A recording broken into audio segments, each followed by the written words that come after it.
Bismillahirrahmanirrahim. Assalamualaikum warahmatullahi wabarakatuh. Sehat Bapak Ibu? Alhamdulillah. Makin ramai kayaknya. Alhamdulillahirabbil alamin. Allazi khalaqas samawati wal ardh wa ja'ala az-zulumati wan nur. Asyhadu an la ilaha illallah wa asyhadu anna Muhammadar Rasulullah.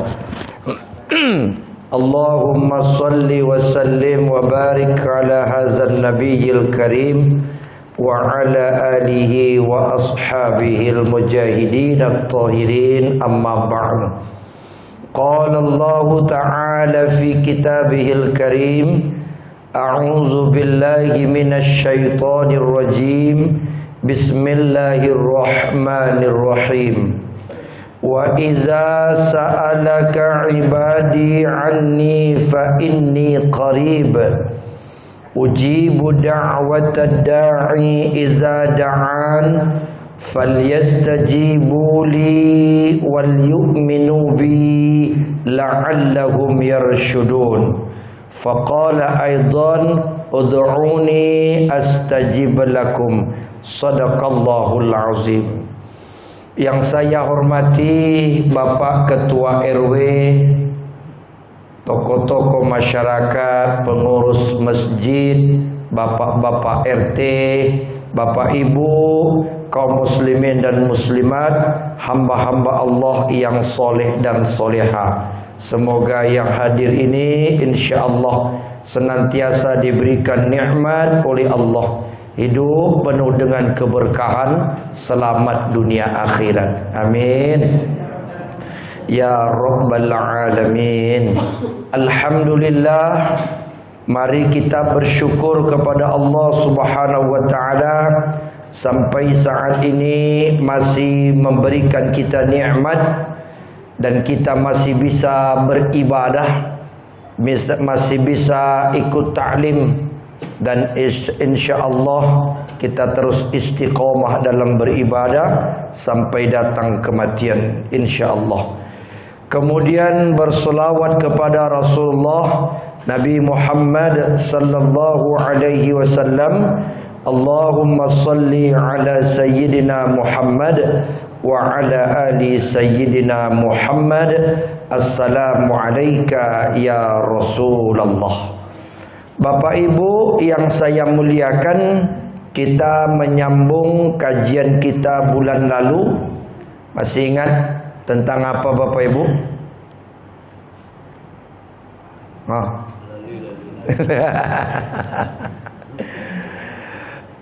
Tentang doa yang diajarkan Rasulullah kepada sahabat agar hati menjadi tenang. Ini sudah sampai kepada Allahumma inni as'alukal huda.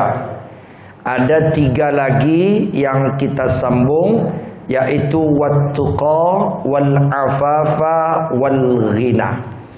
Inilah yang akan kita sambung setelah kita meminta hidayah kepada Allah, karena itu adalah doa yang wajib kita minta kepada Allah. Setiap hari kita wajib meminta petunjuk, setidak-tidaknya ketika kita sedang solat. Iyyaka na'budu wa iyyaka nasta'in ihdinas siratal mustaqim. Beri kami petunjuk atau hidayah. Itu makna ihdina. Ihdinas siratal mustaqim. Tunjukilah kami atau beri kami petunjuk ke jalan yang lurus. Kemudian saat kita duduk di antara 2 sujud, kita baca lagi doa, Rabbighfirli warhamni wajibuni warfa'ni warzuqni wahdini. Bertemu lagi dengan hidayah. Wahdini, beri aku petunjuk. Dalam surah Al-Fatihah sifatnya jamak, beri kami petunjuk. ihdina. Ketika duduk kita minta secara pribadi, wahdini, beri aku petunjuk. Kemudian kita sambung apa makna wattuqa. Wattuqa asal katanya taqwa, at-taqa atau taqwa. Taqwa ini ulama sepakat mengartikan adalah melakukan perintah Allah, meninggalkan larangan Allah. Itu takwa. Yang berat itu Bapak Ibu bukan hanya melakukan perintah Allah, tapi meninggalkan larangannya. Ini yang berat. Sudah dilarang oleh Allah, masih juga dilakukan. Ini yang paling berat. Maka orang yang bertakwa punya konsep sami'na wa ata'na. Kami dengar, kami taat. Apa sifat orang bertakwa itu? Sifat orang bertakwa itu hatinya cenderung berbuat baik. Jadi Bapak Ibu kalau mau tahu orang bertakwa itu hatinya cenderung berbuat baik. Cenderung itu artinya lebih suka dia berbuat baik. Suka ke masjid. Jadi ke masjid itu memang suka. Hobi dia ke masjid. Itu sifat orang bertakwa itu. Suka dia ke masjid. Pokoknya ke masjid itu sesuatu yang dia sukai. Itu sifat orang bertakwa itu. Suka dia taklim. Tak cukup satu taklim, dicari taklim-taklim yang lain. Kenapa? Dia suka. Saya Pak Ustaz kalau dengar ceramah tu suka saya Pak Ustaz. Dia suka dia. Itu tak diundang, dia datang sendiri. Bahkan ada jamaah yang banyak saya temui, tidak cukup satu masjid, dia cari masjid-masjid yang lain. Subuh dia pergi ke tempat ini. Nanti maghrib dicari masjid yang lain. Kalau di masjid tidak taklim, tempat dia tinggal tak taklim, dia cari masjid yang lain. Dia suka. Kecenderungan itu karena sifat ketakwaannya. Ada orang tinggal dekat masjid, ke masjid aja payah. Jangankan taklim, ke masjid aja payah. Pengurus masjid berunding dengan masyarakat. Bagaimana nih Bapak Ibu, kita tinggikanlah tower masjid nih. Untuk apa? Supaya suara azan itu didengar oleh banyak orang. Dah tinggi tower, itu juga yang datang. Ya enggak? Yang datang tetap datang, yang tak datang tetap tidak datang. Karena itu sifat iman seseorang. Maka orang yang bertakwa itu tak dengar pun azan, dia sudah tahu. Udah hampir masuk zuhur. Dia siap-siap. Prinsip orang takwa itu bagaimana? Hidup ini hanya menunggu dan menunggu dan menunggu. Ya Bapak Ibu, kalau kita pagi, semua aktivitas yang kita lakukan, ini prinsip orang bertakwa.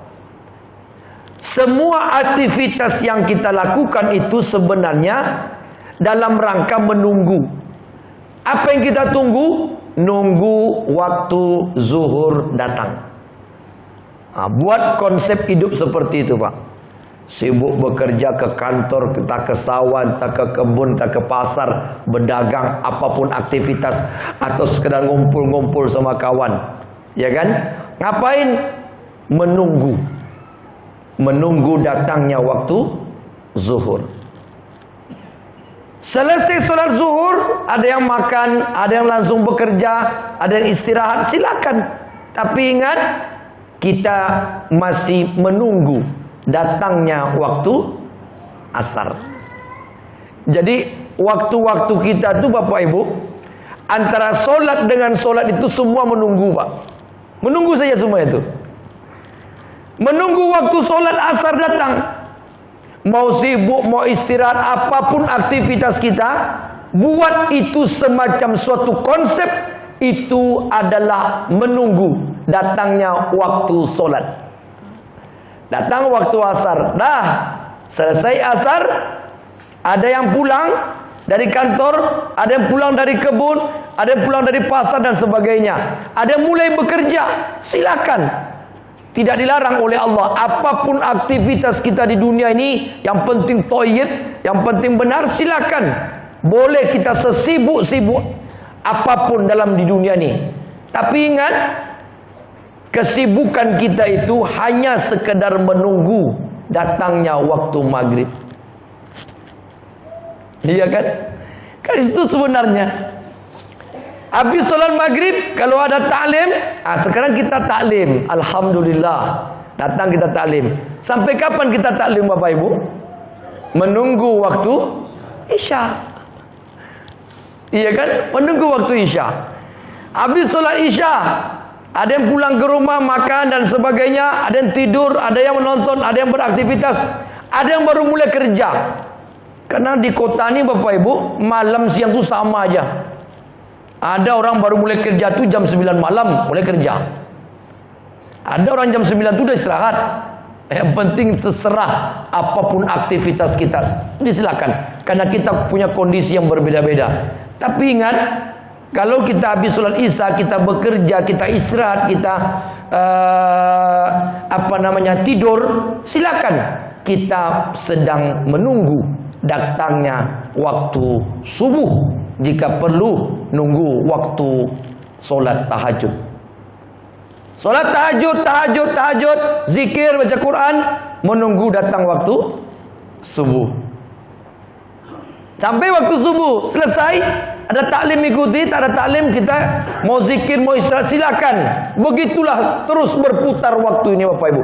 Berputar, begitu saja. Yang intinya kita semua sedang menunggu datangnya kematian. Betul enggak? Setuju enggak? Udah siap? Udah siap bapak-bapak, ibu-ibu? Dibilang mati pada pucat. Setuju atau tidak setuju, kita sedang menunggu mati. Dan yang hadir ini Bapak Ibu, termasuk saya yang hadir ini, kita sedang antri cabut undian. Kapan dipanggil? Betul? Mungkin dalam 1 minggu ini, entah ada yang mungkin dipanggil. Ya enggak? Siapa kira-kira nih? 1 bulan ini ada yang dipanggil. 1 tahun atau 2 tahun ini atau 5 tahun lagi, saya yakin Bapak Ibu, saya yakinnya 5 tahun ke depan yang hadirnya sudah ada yang dipanggil Allah nih. Mungkin saya yang pertama.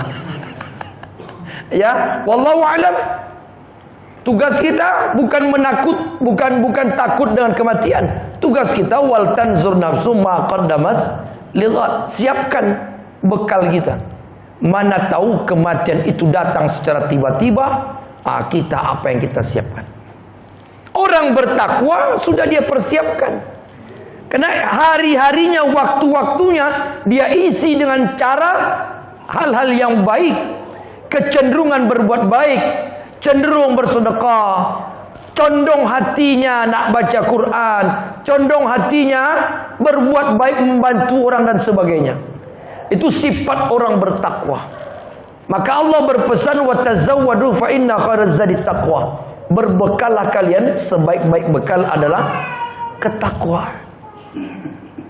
Nah, itu sifat orang bertakwa. Lalu yang ketiga, apa keuntungan orang yang bertakwa? Apa manfaatnya bagi kita ketika punya sifat takwa itu? Apa yang kita dapat dari Allah di dunia maupun di akhirat? Pertama, kita buka surat At-Tolaq ayat 2 dan 3. Allah berjanji keuntungan orang bertakwa itu pertama, wa may yattaqillaha yaj'al lahu makhraja. Itu Allah langsung yang bilang itu. Bukan ulama, bukan hadis. Allah langsung yang bilang. Siapa yang bertakwa, wa may yattaqillah, siapa yang bertakwa kepada Allah, yaj'al lahu makhraja, dijadikan semua masalahnya, kesulitan hidupnya, Allah yang menyelesaikannya.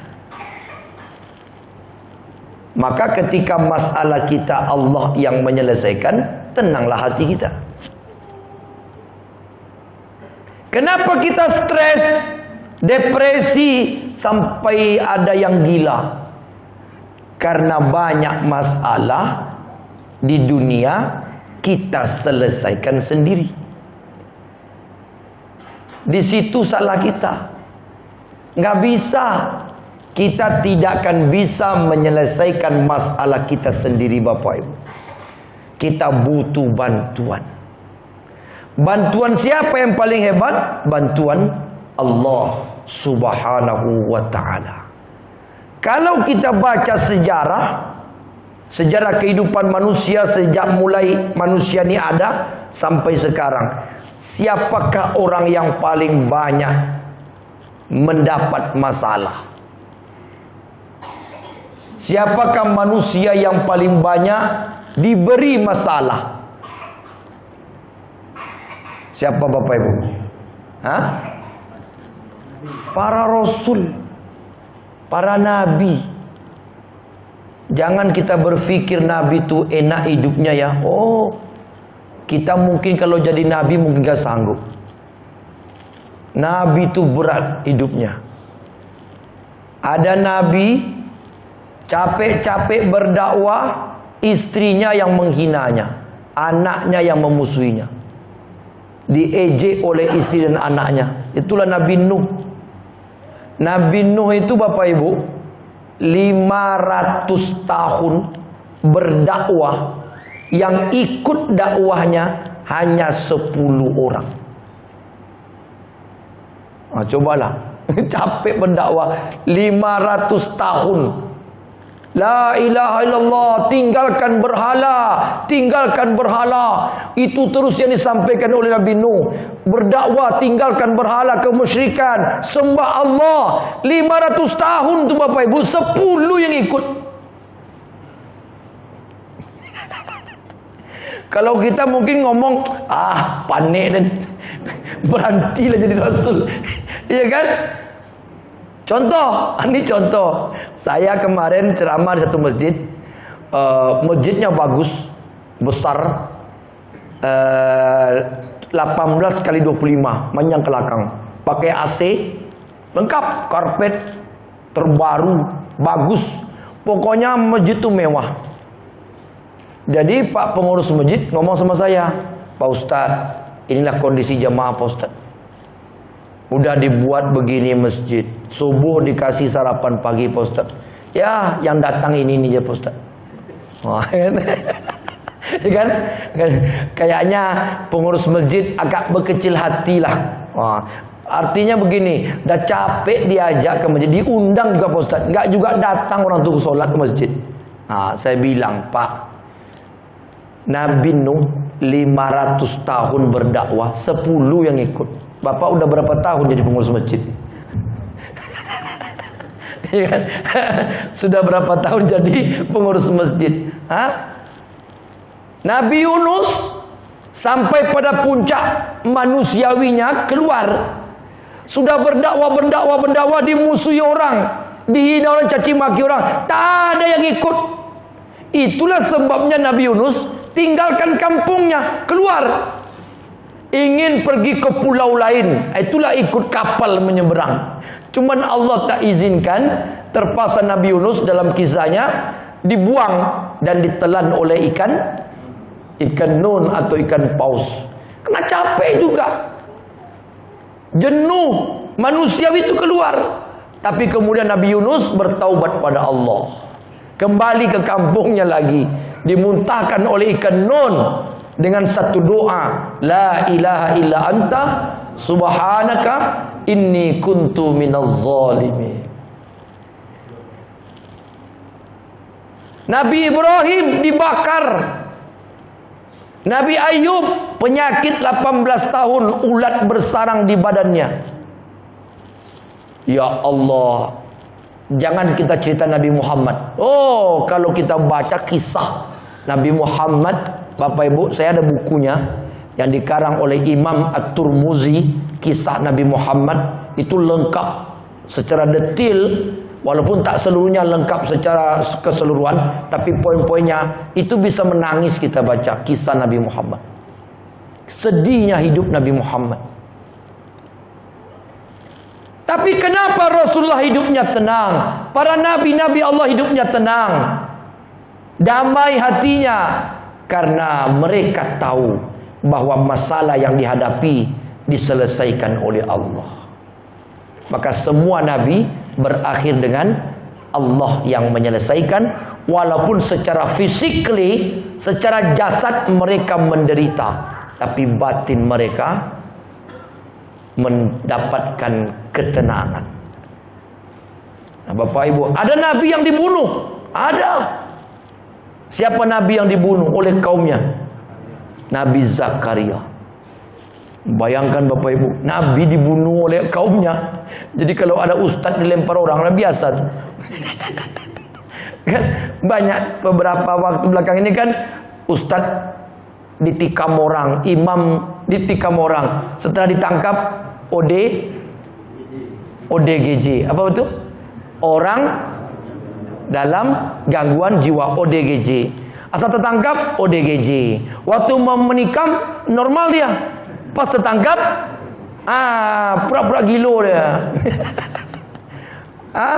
Termasuk Syekh Ali Jabir sedang ceramah, dikejar sama orang, ditikam, kena lengan beliau, luka.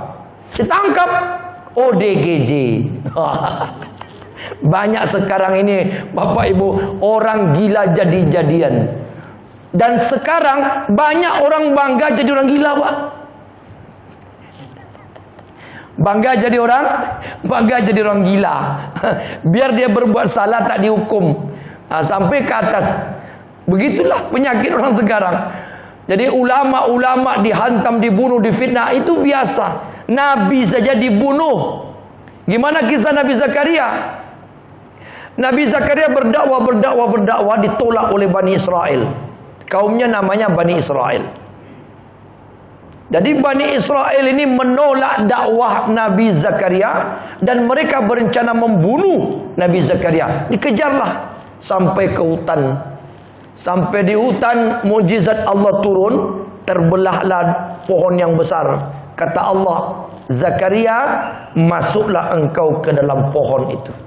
Masuk Nabi Zakaria, disatukan lagi oleh Allah. Kehilangan orang Bani Israel. Mana Zakaria? Kemudian berbunyi cicak di atas pohon itu. Itulah kisahnya, Pak. Berbunyi cicak. Cik, cik, cik, cik. Jadi ditafsirkan oleh orang Israel itu bahwa di pohon ini tempat sembunyinya Zakaria. Dari mana kau tahu? Tuh cicak berbunyi.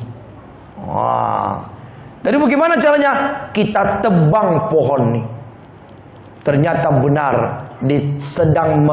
sampai pertengahan pohon terpancarlah darah Nabi Zakaria. Jadi Bapak Ibu, sejak zaman dulu orang Israel itu memang hobi membunuh orang. Ya, Rasulnya pun dibunuhnya, apalagi orang biasa. Itulah kejahatan orang-orang Israel itu. Laknatullah alaihim. Nabi Muhammad, mulai beliau menjadi Rasul, sejak itulah mulai beliau dihantam, diganggu, diancam, sampai beliau berkuasa. Berhentinya Nabi Muhammad itu dihantam, diancam, itu sampai Nabi berkuasa. Itu pentingnya kekuasaan, Bapak Ibu. Jadi jangan bilang Islam itu tak perlu berkuasa. Ini tidak tahu sejarah. Saya tanya Bapak Ibu, ketika Nabi Muhammad diludah oleh orang Yahudi, Nabi Muhammad marah enggak? Tidak. Kenapa? Kenapa Nabi tak marah? Kita saja diludah sama kawan, marah kita. Kawan tuh, jangankan musuh, kawan meludah kita, marah kita. Nabi tak marah, diludahi. Karena Nabi belum berkuasa. Nabi diusir dari Mekah. Nabi terima, pergi ke Habsah. Diusir, balik lagi. Diusir lagi sampai ke Taif. Dilempar pakai batu, luka tubuh Nabi. Ditawarkan oleh malaikat Jibril, "Hai Muhammad, bagaimana aku balikkan dak negeri Taif ini?" "Tak usah, kaumku belum tahu." Kenapa Nabi tak marah? Karena Nabi belum berkuasa. Nabi belum punya power. Ketika terakhir Nabi pindah ke Yasrib, Madinah. Di Masjid Nabawi Nabi mengatur semua strategi, disebut dengan as-siyasah. Jadi orang yang belajar agama dengan baik dan benar pasti belajar as-siyasah. As-siyasah itu apa, Ustaz? Ya, siyasah itu apa bahasa kitanya? Politik. Di Masjid Nabawi lah Nabi mendidik sahabat berpolitik. Namanya as-siyasah. 10 tahun Nabi mendidik sahabat di Masjid Nabawi. Datang perintah Nabi, kita fatul Makkah. Inna fatahna laka fatham mubina. Berangkat Nabi dengan 10.000 pasukan tentara bersenjata lengkap, pergi ke Makkah. Artinya apa? Nabi sudah punya kekuatan. The politic is power. Sampai di Makkah dilihat oleh Abu Lahab, dilihat oleh Abu Sufyan, dilihat oleh orang-orang kafir Quraisy, pucat semua. Ternyata pasukan Nabi dari Madinah banyak. Pertanyaannya, ketika Nabi sampai di Mekah, ada orang menghina Nabi lagi? Enggak ada. Ada yang meludahi Nabi? Enggak ada. Ada yang melempar Nabi? Enggak ada.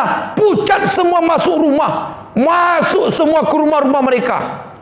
Tapi Nabi membawa politik itu dengan the politik is sunnah.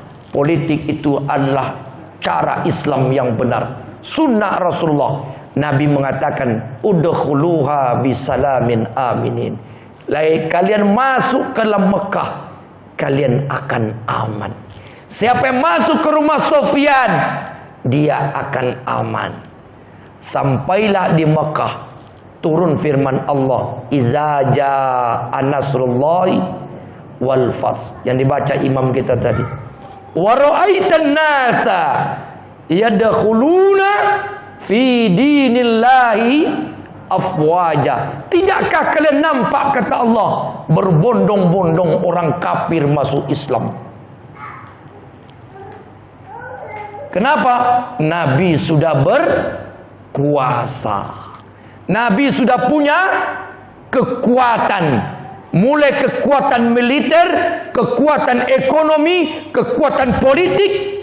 Maka orang kafir semua pada ketakutan. Dan mayoritas mereka masuk Islam. Sampai di Mekah akhirnya patung-patung hancur. Dan sampai sekarang Madinah, Mekah tidak ada lagi patung, tidak ada lagi kesyirikan, karena sudah dikuasai sejak zaman Nabi. Itulah terbentuknya negeri Arab Saudi.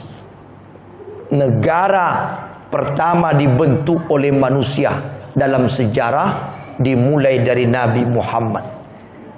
Ini orang tak tahu, Bapak Ibu. Banyak orang Islam ini tak tahu itu. Asal muasal negara itu ada mulai sejak zaman Nabi. Dulu Romawi bukan negara, bangsa. Bangsa Romawi, suku Romawi, kabilah dalam bahasa Arabnya, bukan negara. Dulu Irak itu gubernur, dipimpin gubernur provinsi. Babilonia itu dulu namanya negeri Syam, termasuk Palestina. Itu bukan negara, itu di bawah kekuasaan Nabi Muhammad sallallahu alaihi wasallam. Sampai pada masa Utsman bin Affan radhiyallahu an, Islam menguasai sepertiga dunia. Puncaknya pada masa Bani Abbasiyah, yang pusat Islam terbesar ada di Cordoba, Spanyol, Eropa. Jadi Islam itu Bapak Ibu berpusat di Eropa, bukan di Mekah, bukan di Mesir, bukan di Turki, bukan di Madinah, bukan di Syam, tapi di Cordoba, Spanyol. Kenapa? Karena Islam menjalankan politik dengan baik. Tapi membangun politik itu Nabi Muhammad penuh dengan darah dan jiwa. Begitulah orang-orang Islam dulu, susah hidupnya, tapi hati mereka tenang. Karena Nabi mengatakan, la tahzan, innallaha ma'ana. Macam kalau Allah tu berkehendak digerakkan hati orang, dibolak-balikkan hati orang, ada saja rezeki itu. Jangan khawatir. Tapi itu betul-betul yakin. Jangan kita separuh-separuh solat dapat rezeki, apa ya tidak. Ya tidak. Jangan begitu. Masalah hidupnya diselesaikan oleh Allah. Itu yang besar Pak. Apalagi yang kecil-kecil. Apa yang kecil-kecil itu? Wa yarzuquhu min haitsu la yahtasib. Janji Allah yang kedua, kalau kalian bertakwa kepadaku, rezeki kalian aku yang jamin. Logikanya begini. Allah itu kan Ar-Razzaq, Al-Fattah, Al-Ghani, Al-Mughni. Ar-Razzaq maha pemberi rezeki, Al-Fattah pembuka pintu semua kebaikan. Al-Ghani Allah maha kaya, Al-Mughni Allah maha memberi kekayaan. Jumlah manusia sekarang ini di muka bumi, di planet bumi ini lebih kurang 8 miliar orang. Itu manusia. Binatang berapa jumlahnya? Hewan tidak terhitung. Baik yang di darat maupun di laut, itu semua Allah jamin rezekinya.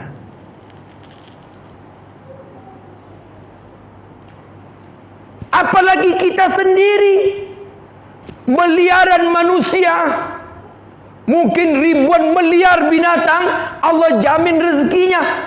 Apalagi kita satu orang, pasti Allah jamin rezeki kita. Syaratnya bagaimana? Dekatkan diri kepada Allah. Itulah dia ketakwaan. Maka orang yang bertakwa itu hatinya ditenangkan oleh Allah, karena rezekinya sudah dijamin. Tapi dengan syarat ikhtiar dan berdoa. Wasta'inu bis sabri was shalah. Nah, baik, sampai situ ada pertanyaan, dipersilakan.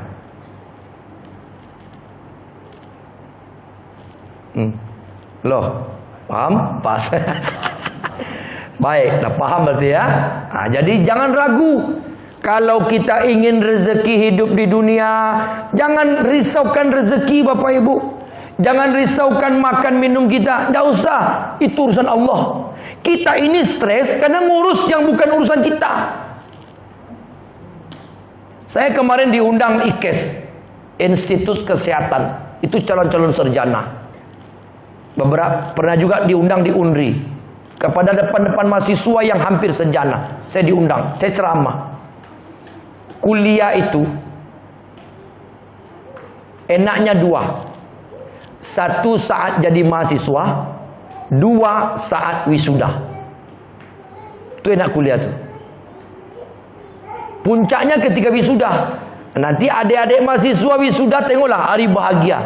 Tapi ingat, ketika kita pakai baju toga, ya Bapak Ibu, tengok orang yang sudah wisuda sarjana pakai baju toga, pakai topi toga. Kan ada tali itu sini tuh. Tali apa namanya itu? Hah? Apa? Kicil. Kicil namanya. Tali kicil. Kicil. Kicil atau kecil? Baru tahu saya Pak. Saya selama ini tidak tahu apa nama tali itu.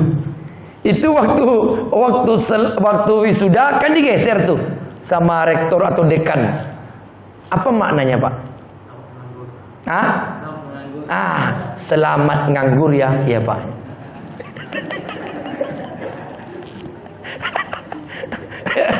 Betul tak? Cobalah. Selesai wisuda tu, sudah foto-foto, sudah pesta-pesta, bingung. Saya mau kemana? Ini kebanyakan ya. Tapi ada juga mahasiswa yang sudah siap kerja. Tapi kebanyakan bingung. Ke kampus ngapain? Kerja apa? Akhirnya apa? Yang nganggur. Nganggur. Tidur sana sini. Pulang ke rumah kena marah sama ayah. Ngapa kau di sini? Makan kemakan, kerja tak mau, dimarahi. Pokoknya selesai kuliah tuh, mana ada adik yang sarjana, ada yang kuliah sini ya? Tua-tua semua sini ya. Saya beritahu sama mahasiswa tuh, tengok kalian besok rasakan. Selesai kalian kuliah, kalian akan dikuliahi oleh ayah ibu kalian. Habis di ngomel-ngomel, makan payah, tak makan salah, tidur salah, tak tidur salah. Pokoknya kena marah terus sampai dapat kerja. Betul Pak?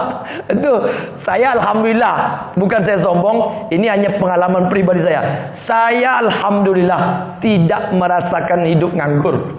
Tak merasakan. Kenapa gitu Ustaz? Saya tinggal di masjid.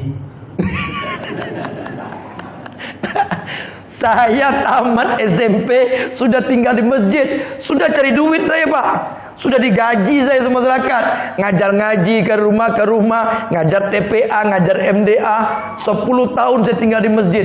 Tamat saya sarjana, biasa aja. Tamat, tak tamat, saya tetap ngajar ngaji. Saya tetap terima gaji di masjid. Saya tetap mengajar ke rumah-rumah. Saya tak merasakan nganggur itu. Di waktu kuliah dan tak kuliah sama aja. Saya tetap beraktivitas. Tapi kebanyakan mahasiswa yang tak siap kerja, stres, bingung, kerja apa? Buat lamaran sebanyak-banyak. Dan setebal ini lamaran datang ke sini perusahaan ini. Semua tolak. Ikut tes, masuklah pergi ke apa nama itu? Gelanggang remaja. Wah, itu ribuan yang datang pakai baju putih celana hitam, bawalah papan catatan tua.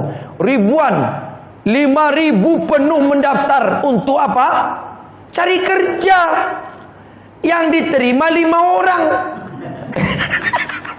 Selesai tes, nunggu hasil, stres. Menunggu hasil itu stres Pak. Dapatlah berita, tidak pula lulus. Tambah stres. Akhirnya banyak yang antara putus tak putus lah. Disuruh kerja bangunan, ikut saya gimana? Oh sorry lah yau, sarjana ngocok semen. Sorry lah. Gitu. Nanti tampak sama kawan ngocok semen, jumpa kawan, Yuang, ini kerja kau sekarang. Daripada kawan ngomong gitu, lebih baik gak usah kerja. Gak kerja mulung mau ndak? Menghina aku tuh. Aku sarjana, kau bilang suruh mulung. Sorry lah. Akhirnya lebih baik menganggur daripada kerja, jual sayur tak mau, kerja bangunan tak mau, dan sebagainya. Pulang kampung, yang punya kampung pulang kampung. Apa kata mak? Potong karet lah kerja kau. Enggak lah mak, potong karet. Saya sarjana mak. Ujung-ujungnya dia nganggur. Yang tak tahan, ada tawaran jual narkoba, ada tawaran judi online, ada tawaran ikut. Kenapa? Hilang pedoman hidup. Coba dekatkan diri pada Allah. Jangan ngurus rezeki, jangan ngurus pekerjaan, itu bukan urusan kita. Allah dah bilang, wa yarzuquhu min haitsu la yahtasib. Allah jamin rezekimu dari pintu yang tak pernah kau sangka-sangka. Bagaimana caranya Ustaz? Urusan Allah. Min haitsu la yahtasib. Tak pernah terlintas oleh otakmu bagaimana Allah memberikan rezeki kepadamu. Tapi keyakinan kita tak sampai ke sana karena ibadah malas. Itu sebenarnya. Kita tak yakin apa benar kata Ustaz tu. Cobalah. Tidak ada orang ditelantarkan hidupnya oleh Allah di dunia ini secara ekonomi kalau dia dekat dengan Allah. Tidak ada. Belum ada dalam sejarah orang yang betul-betul dekat dengan Allah hidupnya terlantar. Tidak ada. Untuk sampai pada puncak keyakinan itu butuh ibadah, latih ibadah. Maka pesan pada anak-anak kita yang kuliah, yang calon sarjana, jangan kau pikirkan kau kerja apa besok. Kau dekatkan diri pada Allah. Kau rajin ibadah, datangi masjid, hubungkan silaturahim. Allah akan buat rezekimu itu dengan cara Allah yang tak pernah kau sangka-sangka. Ada saja Pak. Banyak saya jumpa kawan, tiba-tiba dia rajin ini, ada simpati, udah kerja deh, belum Pak, kerja di perusahaan saya mau enggak? Kerja, ada yang pergi pelawan, ada yang sampai ke Dumai kerja di Caltech. Wah,